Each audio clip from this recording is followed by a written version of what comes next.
happy morning, happy afternoon, happy evening to all my Nanvas and Nanvis. Today I'm going to give you top 10 common mistakes that students usually do with respect to auditing paper, guys. Ma'am, how do you have this data? We conducted the All India mock test where 500 students registered for the mock test. 300 students wrote the mock test where we evaluated for all the 300 students and we've given the answer sheet along with the feedback, guys. I will show you how we have given it. So this is a student who got 62 marks. They got something called as SPA score, speed, performance and accuracy.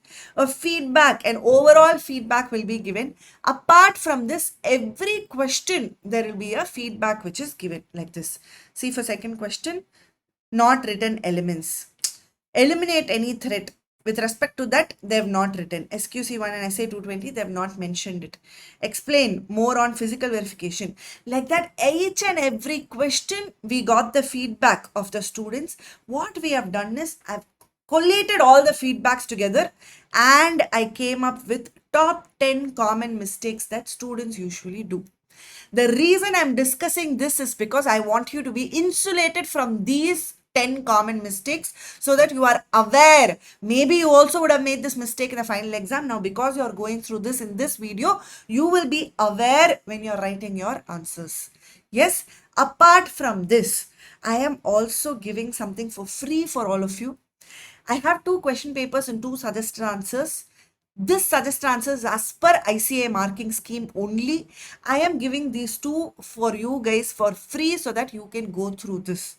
I want you to stay till the end of this video, understand the 10 common mistakes that students do, and at the end I will also tell you how you can read this suggested answer in just 20 minutes of time.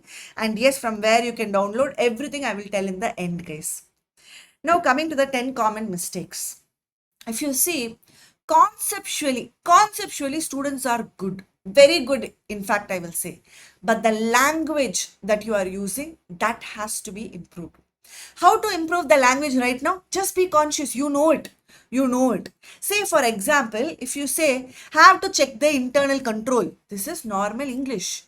In auditing language, test of controls, that is a terminology that you will be using. Inform the management, this is normal English. Communicate with those charged with governance, this is auditing language. Yes, see the ethics of the auditor, check the professional skepticism, whether he's having the questioning mind. So use the language, the technical terminology, be aware whether you're using the technical terminology or not. This is the point number 1. The second one, which I saw with many students, guys, especially case study based question, you are writing the facts, analysis, everything is perfect. But in the end, conclusion is missing. Even if you write a good answer and if you miss to conclude, you will be missing 1 to 2 marks unnecessarily. Always conclude. Therefore, the auditor is required to do this. Therefore, the auditor should not do this. Whatever is the conclusion relevant to the question, give it at the end of your answer so that it is complete. The answer has to be complete. Yes. The third one, this is with respect to ethics question I saw in most of the papers, guys. The question is actually asking you to identify the threat, which many students have done perfectly. After that, the question is also asking about safeguard. You identified the threat. How are you going to eliminate the threat? That also is asked. But students stop here itself. They stop with identification of the threat. Not talking about safeguard, not talking about how you are going to eliminate the threat. You just have to think logically and give an answer. If the question is asking how you are going to eliminate, then with respect to that, something you have to write in the answer. So just have that in the mind. How many questions are actually there? You have to answer for each of the questions that they have asked. Just have that at the back of your mind. For Caro questions, yes, we know how to remember the class numbers. I myself given Caro story and all.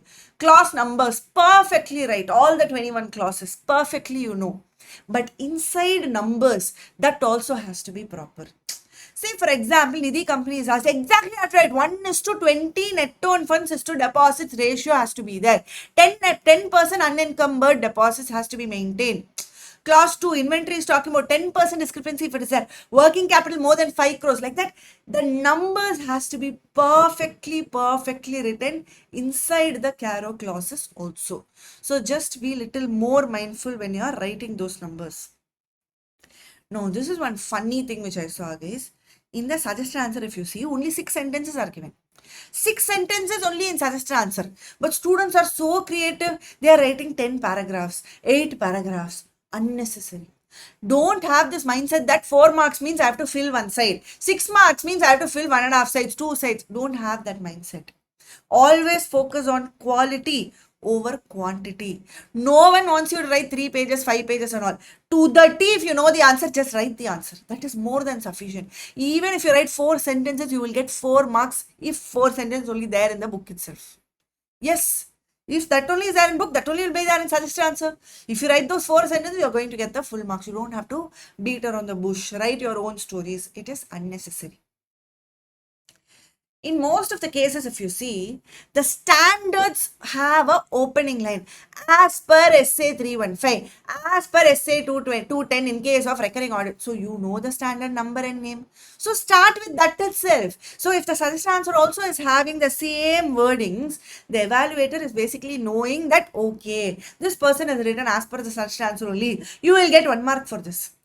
Just for a standard opening line. So start off your answer this way to secure your 1 mark. Students fall for confusion pairs. Yes, IC also loves to confuse the students. Yes or no? There was one question which spoke about significant risk. Significant risk is spoken about in SA 315. Yes, but once the student sees the word significant, automatically brain is going to 265. There is a difference between significant risk and significant deficiency. Yes or no? Same way, internal audit. You can use the work of internal auditor. You can also go for direct assistance. Internal auditor itself means don't have those 4 points that you have to write. Check whether you're using the work or whether it is direct assistance. And then you see what the question is actually trying to ask. So don't fall for these confusion pairs. ICA loves to play with these confusion pairs.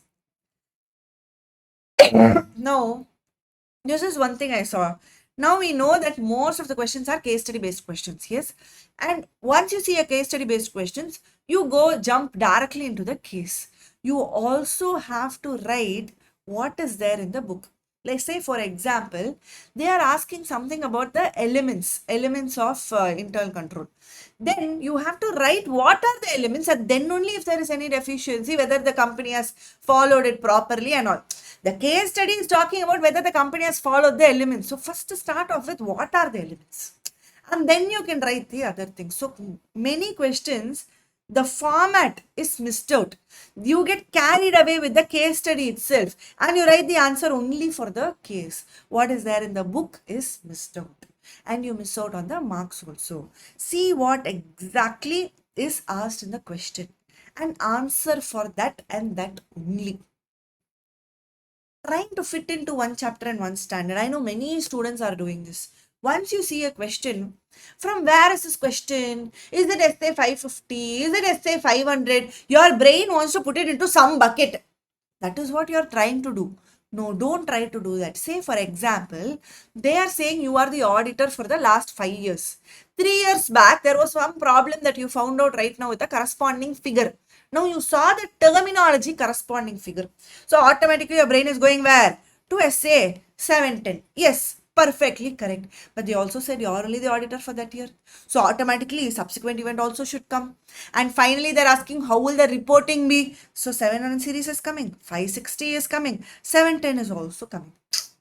So don't try to fit into one bucket as soon as you see one word. It doesn't work that way. You have to understand what that case is actually talking about and you have to think like a chartered accountant, answer like a chartered accountant and not like a student. A student only will try to think which chapter, which standard and all. A chartered accountant will try to solve that case. Now, if a case is given to you and if you think like a CA, you will just solve the case. Now, as a CA, these standards I have to refer, these standards are applicable for me, so I will go in the same flow. So think like a CA and not like a student. I hope these 10 points were useful for you guys. And like I promised, I told you 2 question papers and 2 suggest answer with ICA based marking. I will be giving it to you. I will just show you how you should read, guys. I told you, right? This sentence, if it is there, half a mark. This sentence, if it is there, half a mark. I will show you how to read this question paper and answer sheet. So this is basically a question where they're saying you're auditing Bright Tech Private Limited, a fast growing tech company. During the preliminary audit planning, they observe the following. These points they have observed during the planning phase.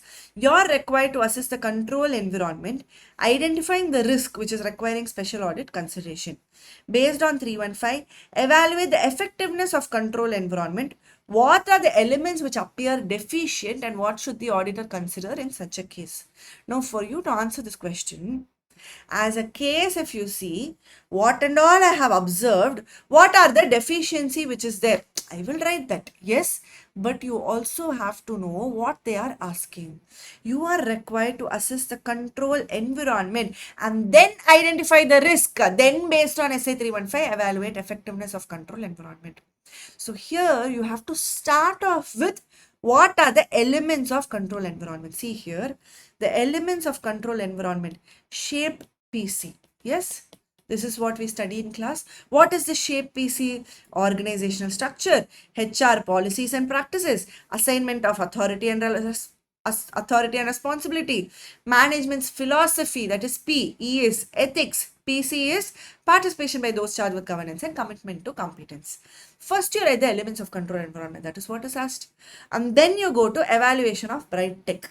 They told few points. What are the deficiencies? Weak role clarity, high risk of management override, weak oversight, high control risk. Like this, you will be writing the points. And then finally, auditor's consideration. Consider the control environment as ineffective. Increase audit skepticism. Plan for substantive audit procedure, not relying only on internal control. Where they're going? To SA 330 they have gone. Planning for substantive audit procedure, because if the test of controls is weak, substantive audit procedure will be increasing. So like that you have to think like a chartered accountant. Next, as per SA 315, identifying and assessing risk of metal misstatement is required to identify significant risk which requires special audit consideration. Now this risk involves whether risk is a fraud risk is related to significant economic, accounting or other developments, what is the complexity, risk with related parties, degree of subjectivity. Like this, the 6 points if you write, more than sufficient. You're starting with elements, 7-point shape PC.